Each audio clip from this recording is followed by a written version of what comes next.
OA का direction ये है, तो माइनस OA का डायरेक्शन क्या हो जाएगा, ए। तो यानी कि OA को हम लोग AO बोल सकते हैं, माइनस OA मतलब OA, तो AO, ठीक है। वेक्टर में आपने पढ़ा होगा ये चीज। तो क्या हो गया, AO into plus OB into, sorry, तो Q, E को हमने बाहर लिया तो ऐसा लिख सकता है AO plus OB cross E product. अब देखो यहां पर आप ध्यान से, AO प्लस OB क्या हो गया, AO AO plus OB, AO plus OB क्या बन गया, AB बन गया, AO प्लस OB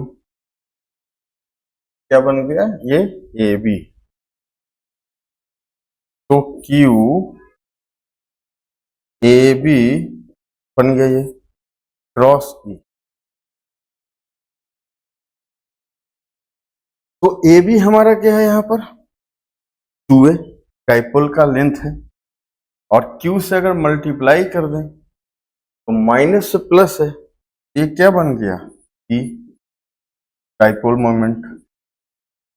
इसको ध्यान से समझो आप, Q चार्ज हुआ, AB, AB क्या है, 2A लेंथ और डायरेक्शन के साथ है, यानी कि माइनस Q से प्लस Q, ये क्या है, AB, डायरेक्शन यहां से है, तो P का वैल्यू क्या हो गया, तो QAB। यानी कि हमें एक चीज ये क्लियर हो गया कि टॉर्क जो हमारा नेट टॉर्क है, टॉर्क जो हमारा नेट है वो किसका प्रोडक्ट है, dipole moment and cross product of electric field. अगर मैग्नीट्यूड की बात करें,